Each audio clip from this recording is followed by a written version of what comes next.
Ada makhluk bangsa kaum Bawi koar-koar di media sosial, sakit hati nentang kaum pribumi yang menganggap tak mampu mengusirnya.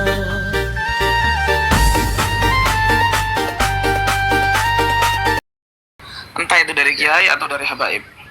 Jadi ya, tapi kalau ente ngalah-ngalah no kiai, kiai ku sing nguruki wong-wong dindi, sing iso wudu, iso salat, segala macam sing dakwah soro dikalah-kalahno ambek habib sing kae dakwah ono di panggung wis ngalah-ngalahno kiai sing dakwah bendino. Ini karena saya mikir gini, Nabi itu tidak mewariskan apapun, cuman mewarisi ilmu dan akhlak.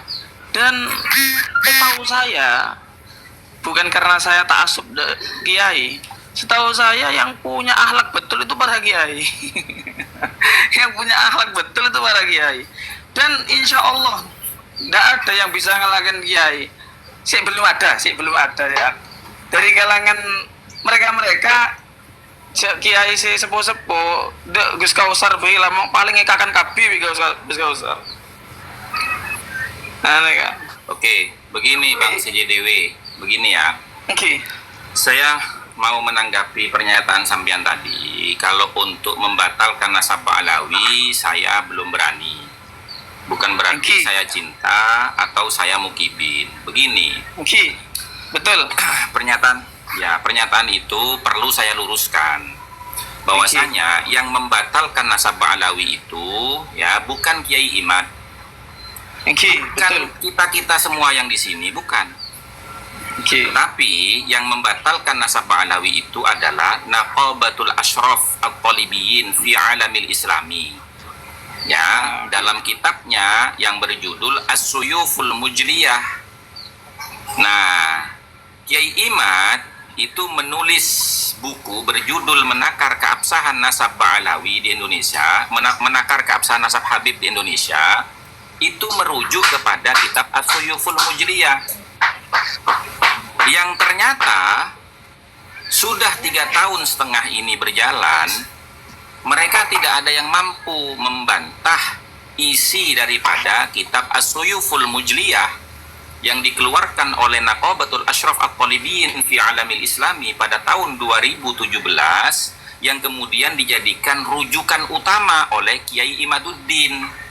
Ya kan? Sehingga seperti kiai yang di Malang itu yang mengatakan ya, untuk saat ini kami percaya nasabnya Ba'alawi tidak sambung kepada Nabi sampai mereka bisa membantah argumentasi Kiai Imad yang merujuk kepada Naqobah. Gitu. Karena apa? Iya, karena apa? Karena kami ini adalah kaum santri. Kaum santri itu pedomannya adalah nahnu abna'ud dalil. Kami ini putra-putri pengikut dalil. Artinya selama belum ada dalil yang mematahkan argumentasi Kiai Imad yang merujuk kepada kitab As-Suyuful Mujliyah, ya kami tetap akan tidak percaya kepada nasabnya Ba'alawi. Gitu loh, berdasarkan dalil. Gitu.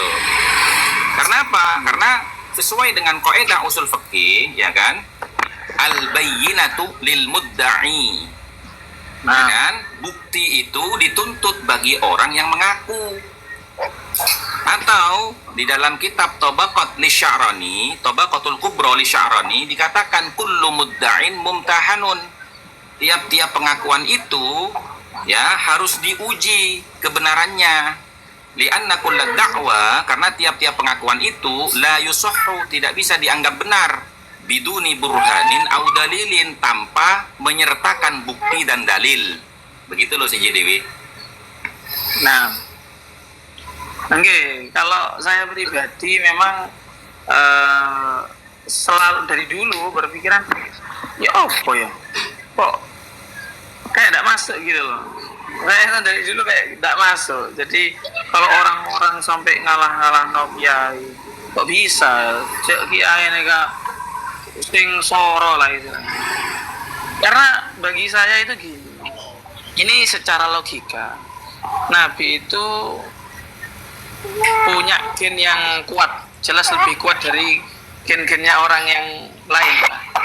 Betul, betul. Jadi zuriyahnya insya Allah banyak dijaga, pasti dijaga lah dari Iya.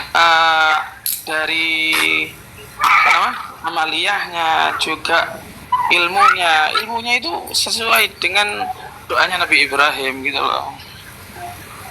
Jadi insya Allah zuriyahnya kanjeng Nabi itu ya pewaris yang meneruskan ilmunya kanjeng Nabi.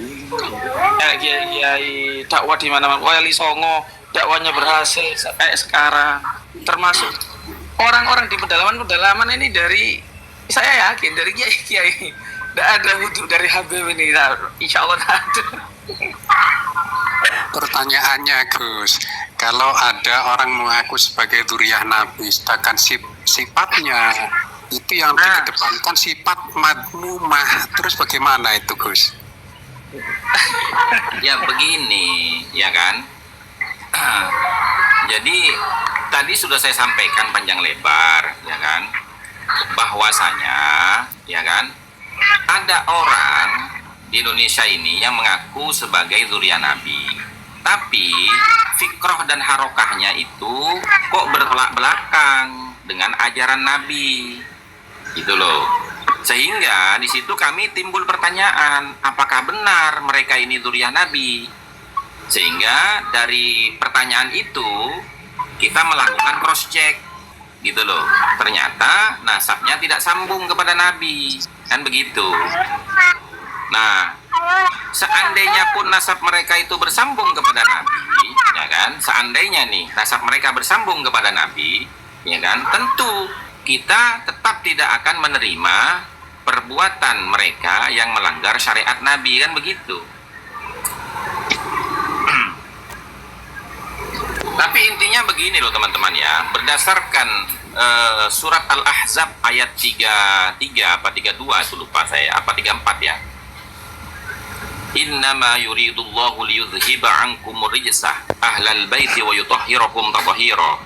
Nah, makna ar-rijsah di situ menurut ya kesepakatan ulama Ahlus Sunnah wal Jamaah dari kalangan mufassirin, yang disebut rijsah itu ada 3 teman-teman.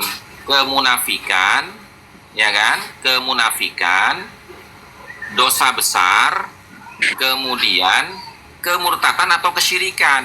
Jadi dzurriyyahnya Nabi itu tidak mungkin memiliki sifat munafik.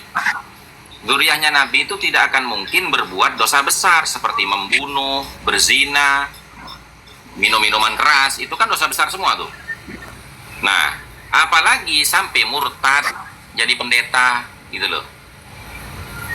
Nah, pertanyaannya, Syiah itu kayaknya banyak gelakan.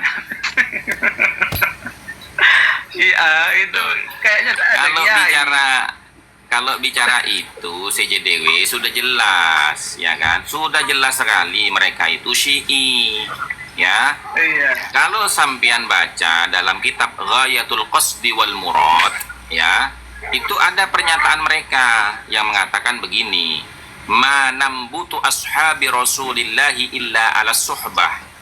Tidak ada istimewanya para sahabat Nabi itu, kecuali hanya karena mereka itu memiliki predikat sebagai sahabat Nabi.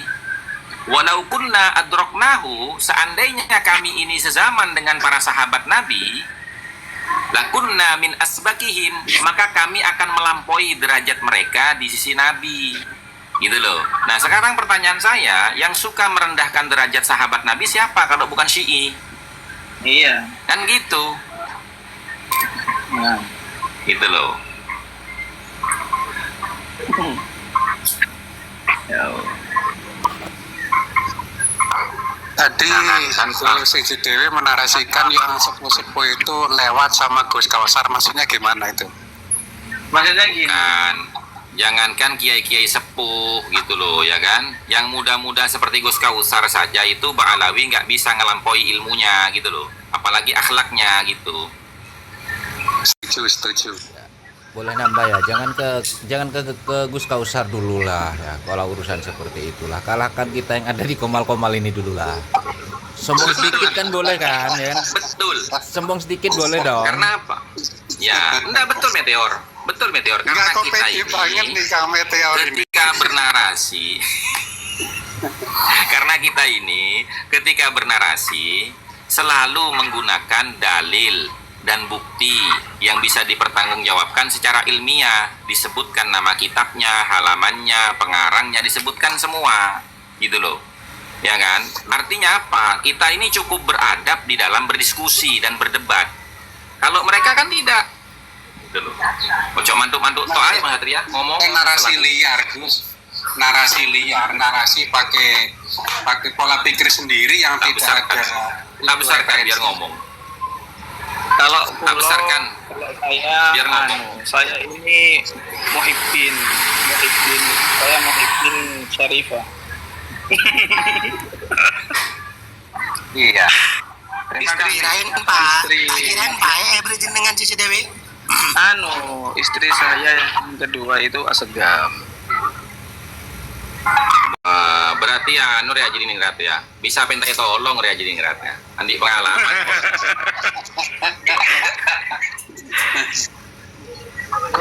Gus, ini pesaing sebelumnya ini.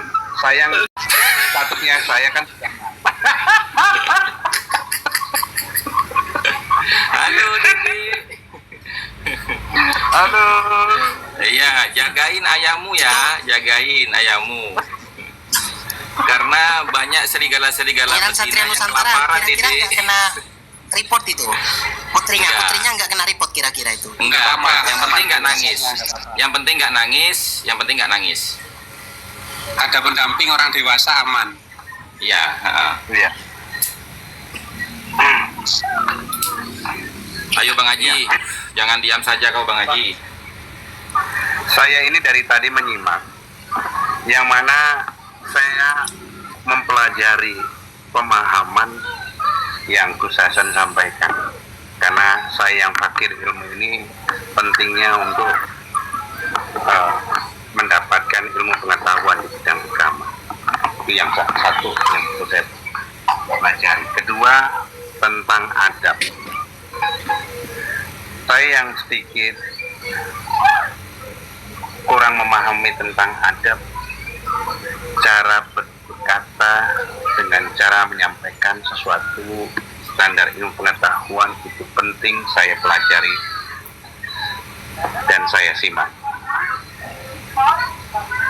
Itu saja tanggapannya Gus.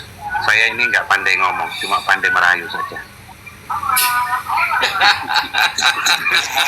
Ya ini bahaya. Mulai. Saingannya Bang Haji ternyata ini. Saingannya Bang Haji ini. Ya. Enggak, saya nggak berani bersaing dengan seorang pengacara loh, dengan seorang saya jauh.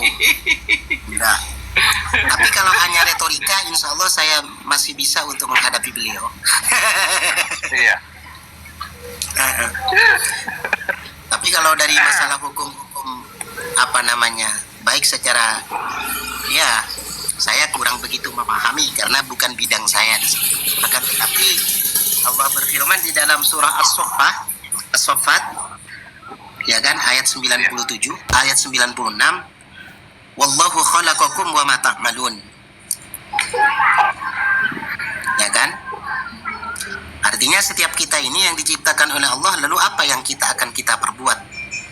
Ay min khairin wa syarrin ikhtiyariyin wa tirariyin.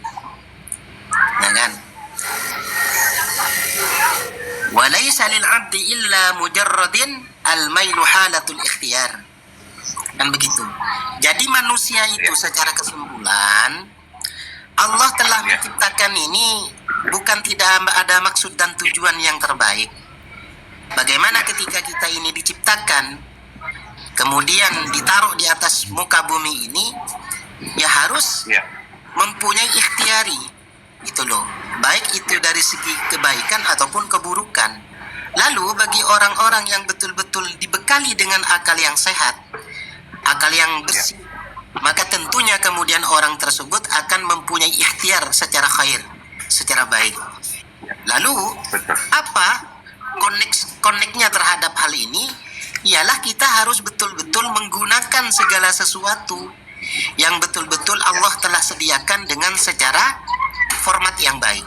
Seperti itu. Ya, betul. Ya, maka dari itu mari kita diskusikan dengan secara baik. Kita ambil dari seluruh referensi yang telah kita ketahui dan kita kuasai, kemudian kita publikasikan, kita argumentasikan. Kita harus Ya, public speaking gitu loh. betul. Seperti itu. Nah, adapun misalnya ada teman-teman saudara-saudara kita yang tidak sepaham dengan hal ini, maka kembalikan kepada kebaikan itu tersebut. Artinya min khairin. Seperti itu. Karena tidak selamanya manusia itu diciptakan secara kesendirian yang condong pada hal-hal yang ikhtiari. Jadi terus kita edukasi, berikan pendapat yang terbaik. Adapun misalnya ada yang mengkonter dengan secara tidak baik, lalu bagaimana cara kita untuk menanggapinya? Seperti itu. Waalaikumsalam warahmatullahi wabarakatuh. Assalamualaikum. Waalaikumsalam warahmatullahi wabarakatuh. Warahmatullahi wabarakatuh. Waalaikumsalam warahmatullahi Salam kenal dari Tangerang, sahabat-sahabat semuanya. Salam kenal. Salam kenal. Kenal kembali dan salam ukhuwah saudaraku. Alhamdulillah. Ini saya berada di kota yang dimana masih banyak orang-orang yang tidak menerima Kiai Imad. Ya. Termasuk PBI LS pun di sini kayaknya masih sepi-sepi aja nih di Tangerang. Ya. Saya tertarik dengan tadi Gus Hasan yang membahas apakah ulama al-haddad itu atau jangan-jangan itu memang ulama yang dibalawikan begitu. Saya tertarik dengan statement Gus Hasan tadi itu. Dan Iya, satu lagi karena- Gus, saya tanya Pak sama Gus Hasan nih, apakah polemik ini akan berakhir seperti hukumnya bunga bank yang ada yang mutlak mengharamkan, ada yang enggak. ngebolehin dan seperti itu Gus. Apakah Ya. seperti itu nantinya bagi umat? Ada yang setuju, oke Balawi fix turunan Nabi, ada yang haram karena dia terputus atau gimana Gus? Ya. Silahkan tanggapannya. Ya, begini. Ya, matur suwun. Ya. Yang Cici di Kalau Waalaikumsalam. Oh ya, Bang Sujadewi, silakan Mas Sujadewi. Begini, ya. Kalau masalah Kiai Imad di Tangerang, terus di Tangerang sendiri itu banyak yang belum menerima, ya kan? Itu sudah menjadi hal yang wajar berdasarkan sejarah, teman-teman. Dari mulai zaman dulu, ya kan, para nabi, wabil khusus Nabi Muhammad, itu memang sulit diterima oleh kalangannya sendiri atau wilayahnya sendiri. Ya, gitu loh. Itu sudah menjadi sejarah di dalam dunia dakwah gitu loh. Nah, makanya kita tidak bisa menilai orang benar dan salah itu berdasarkan orang-orang yang ada di sekitarnya. Gitu loh. Nggak bisa itu. Karena apa? Karena terkadang orang itu di akhir zaman ini ya menilai seseorang itu bukan berdasarkan sumber referensinya, tapi lebih kepada perasaan suka dan tidak suka kepada orang yang menyampaikan gitu loh. Itu di akhir zaman ini gitu loh. Nah, kemudian yang kedua ya, apakah nanti di akhirnya ini sama seperti kasus bunga bank yang tadinya kontroversial, nah sekarang ini menjadi ada yang menghalalkan, ada yang mengharamkan. Nah, itu kan ranahnya muamalah dalam fikih gitu loh. Tidak sama dengan ilmu nasab. Kalau fikih itu, ya kan, indikasinya itu adalah dhanniyud dilalah alal maksud. Ya kan, berdasarkan dalil-dalil kemungkinan mana yang lebih mendekati kebenaran. Itu kalau fikih gitu loh. Tapi kalau ilmu nasab itu dasarnya adalah qat'iyyud dilalah alal maksud. Mana yang betul-betul dipastikan akan kebenarannya gitu loh. Jadi beda ranah. Nah, karena nasab itu amrun la madkhala lirru'yati fihi. Karena ilmu nasab itu bukanlah perkara yang menerima adanya pendapat, gitu loh. Artinya ilmu nasab ini tidak ada perbedaan pendapat. Kalau menerima adanya pendapat, maka pasti ada yang berbeda-beda dari antara pendapat itu.